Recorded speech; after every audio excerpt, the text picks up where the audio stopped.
ഞാനിന്നിവിടെ ഉണ്ടാക്കാൻ പോകുന്നത് ഒരു ബീട്രൂട്ട് പച്ചടിയാണ്.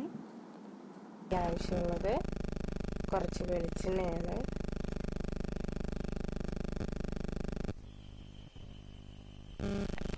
നമ്മുടെ വെളിച്ചെണ്ണ നന്നായിട്ട് ചൂടായിട്ട് വന്നിട്ടുണ്ട്. ഇനി നമുക്ക് ഇതുപോലെ ചെറിയ കഷ്ണങ്ങളാക്കി അരിഞ്ഞതിന് ശേഷം ഞാൻ നന്നായിട്ട് മിക്സിയിലിട്ടൊന്ന് അടിച്ചെടുത്തിട്ടുണ്ട്. ചെറിയ ജാറിലിട്ടാണ് അടിച്ചെടുത്തത്. ഞാനിപ്പോൾ ഒരു ചെറിയ ഒരു ബീട്രൂട്ടാണ് എടുത്തത്. ഈ ബീട്രൂട്ട് നമുക്ക് ഇതിലേക്ക് ഇട്ട് കൊടുക്കാം.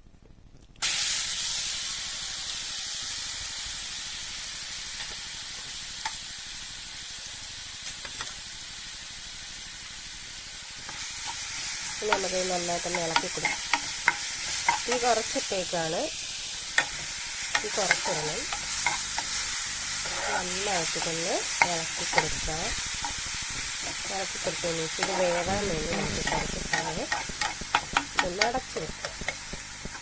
തീ കുറച്ചിട്ടേക്കണം, തീ കൂട്ടിയിടരുത്. തീ കുറച്ചിട്ട് വേണം ഇതുണ്ടാക്കാൻ. നമുക്ക് ഇന്ന് അടച്ചു വെച്ച് വേവിക്കാം. അപ്പോൾ ഒരു 2 മിനിറ്റ് കഴിഞ്ഞിട്ടുണ്ട്. നമുക്കിനി ഒന്ന് നോക്കാം. 2 മിനിറ്റ് കഴിഞ്ഞിട്ടുണ്ട്. നമുക്കിനി ഒന്ന് ഇളക്കി കൊടുക്കാം. വേവാൻ സമയമായില്ല. ഇത് അടുക്കി പിടിക്കാതിരിക്കാൻ വേണ്ടിയിട്ടാണ് നമ്മളൊന്ന് ഇളക്കി കൊടുക്കുന്നത്.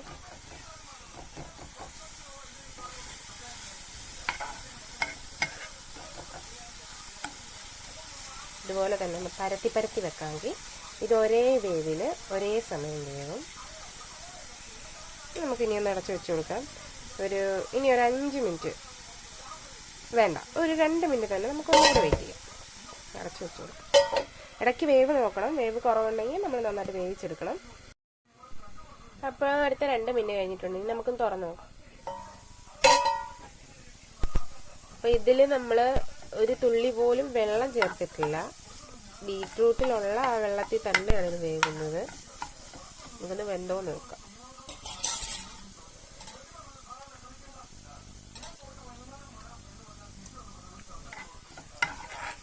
ചെറിയൊരു ചവർപ്പുണ്ട്. നമുക്കിനി ഇതിനകത്തോട്ട് നല്ല എരിവുള്ള ഒരു പച്ചമുളകുണ്ട്. ഞാൻ അരിഞ്ഞെടുത്തതാണ്, വട്ടത്തിൽ അരിഞ്ഞെടുത്തതാണ്. ഇത് നമുക്ക് ഇതിനകത്തോട്ട് ചേർത്ത് കൊടുക്കാം. ഇനി ഇത് നമുക്ക് നന്നായിട്ട് ഇതിലേക്ക് ഇളക്കി കൊടുക്കാം. നല്ല എരിവുള്ള പച്ചമുളകാണ്, അതുകൊണ്ട് ഒരെണ്ണം മാത്രമേ വെച്ചിട്ടുള്ളൂ. നമുക്ക് ഒരെണ്ണത്തിൻ്റെ ആവശ്യമുള്ളൂ. ഈ ചെറിയ ബീട്രൂട്ട് എടുത്തുകൊണ്ട് തന്നെ ഒരെണ്ണത്തിൻ്റെ ആവശ്യമുള്ളൂ. ഇനി ഇത് നന്നായിട്ടൊന്ന് ഇളക്കി കൊടുത്തതിന് ശേഷം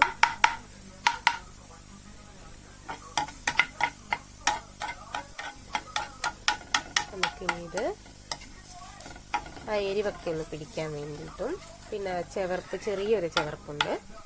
ചെറുതായിട്ടൊന്ന് വേവായിട്ടുണ്ടെങ്കിലും ചെറിയൊരു ചെവർപ്പുണ്ട്, അതെല്ലാം മാറണം. ഒരുപാടങ്ങ് വേവണ്ട, ആവശ്യത്തിന് വെന്താൽ മതി. നമുക്കിനി ഇത് മുമ്പത്തെ പോലെ തന്നെ നടക്കാം. ഇനി ഒരു 5 മിനിറ്റിന് ശേഷം നമുക്ക് വരാം. അപ്പം നമ്മുടെ ബീട്രൂട്ട് നന്നായിട്ട് വെന്തിട്ടുണ്ട്. ഇനി നമുക്ക് വേണ്ടത് പച്ചടിക്ക് കുറച്ച് തൈര് ഇതിലേക്ക് ചേർത്ത് കൊടുക്കണം. നമുക്ക് ഫ്ലെയിം ഓഫ് ആക്കിയിട്ടതിന് ശേഷം വേണം തൈര് ചേർത്ത് കൊടുക്കാൻ. തൈര് തിളയ്ക്കാൻ പാടില്ല. അതുപോലെ തന്നെ നമ്മളിതിൽ തേങ്ങ ചേർക്കുന്നില്ല. തേങ്ങ ചേർക്കാതെയാണ് നമ്മളിത് ഉണ്ടാക്കുന്നത്. അപ്പം നമ്മൾ കടയിൽ നിന്ന് വാങ്ങിയ നല്ല കട്ട തൈരാണുള്ളത്. ഈ തൈര് നമുക്കിതിലേക്ക് ചേർത്ത് കൊടുക്കാം. മുഴുവനും വേണ്ട, ആവശ്യത്തിന് കുറച്ച് ചേർത്ത് കൊടുക്കാം. നമുക്കിതൊന്ന് മിക്സ് ചെയ്തെടുക്കാം.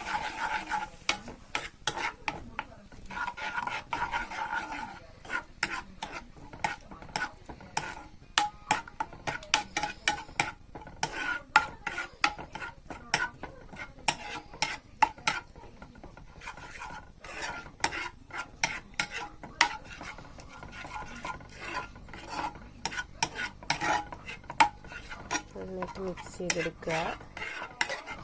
ഫ്ലെയിം ഓഫ് ചെയ്തിട്ടേക്കാണ്. ചെറുതായിട്ടൊന്ന് ചൂടാകാൻ വേണ്ടിയിട്ടാണ് ഞാൻ ഈ ചൂടുള്ള പാനിലേക്ക് തന്നെ ഇത് ചെയ്തത്. നമുക്ക് കുറച്ച് തൈരും കൂടെ ചേർത്ത് കൊടുക്കാം. ആവശ്യത്തിന് തൈര് ചേർത്ത് കൊടുത്തതിന് ശേഷം നന്നായിട്ട് ഇളക്കി മിക്സ് ആക്കുക.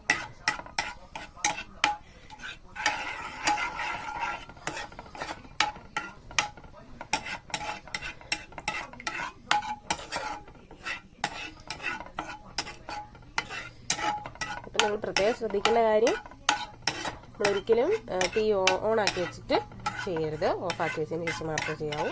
ഇത് തിളയ്ക്കരുത്. തിളച്ച് കഴിഞ്ഞാൽ ഇതിന് ടേസ്റ്റ് കാണില്ല. നന്നായിട്ട് മിക്സ് ചെയ്ത്. അപ്പോൾ ഇതാ നമ്മുടെ പച്ചടി ഞാനിപ്പോൾ ഒരു പാത്രത്തിലേക്ക് മാറ്റിയിട്ടുണ്ട്. അപ്പോൾ ഇതിൽ നമ്മൾ ഇനി അടുത്ത ചെയ്യേണ്ട കാര്യം എന്ന് പറഞ്ഞാൽ കടുവറക്കണം. കടുവറുത്തിടുന്നതാണ് അടുത്തത്. അപ്പം നമ്മൾ പച്ചടി വെച്ച അതേ പാത്രത്തിൽ തന്നെയാണ് കടുവറക്കാൻ വേണ്ടിയിട്ട് വെക്കുന്നത്. കടുവറക്കാൻ വേണ്ടി അതേ പാൻ തന്നെയാണ് ഉപയോഗിക്കുന്നത്. നമുക്കതിലേക്ക് കുറച്ച് വെളിച്ചെണ്ണ, ഒരു സ്പൂൺ വെളിച്ചെണ്ണ മതി, ചേർത്ത് കൊടുക്കാം. നന്നായിട്ട് അപ്പം എണ്ണ നന്നായിട്ട് ചൂടായിട്ട് വന്നിട്ടുണ്ടെങ്കിൽ നമുക്കിതിലേക്ക് കടുക് ഇട്ട് കൊടുക്കാം.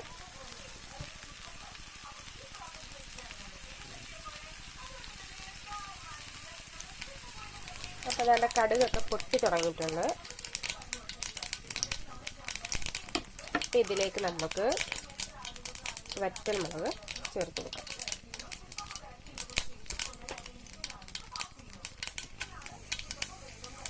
പിന്നെ കുറച്ച് കറിവേപ്പിലയുണ്ട്, അതുകൂടെ ചേർത്ത് കൊടുക്കാം. തേങ്ങാക്കൊത്ത് ഉണ്ടെങ്കിൽ നല്ലതാണ്, പക്ഷേ നമ്മൾ തേങ്ങാക്കൊത്ത് ചേർക്കുന്നില്ല.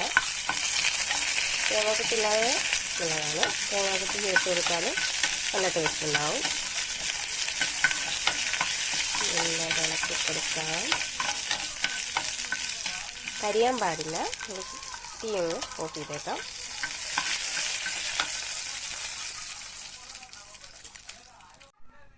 നമ്മൾ കടുവറുത്ത് ഇതിലേക്ക് ചേർത്തിട്ടുണ്ട്. നന്നായിട്ടൊന്ന് ഇളക്കി കൊടുക്കാം. അപ്പം നമ്മുടെ പച്ചടി റെഡി.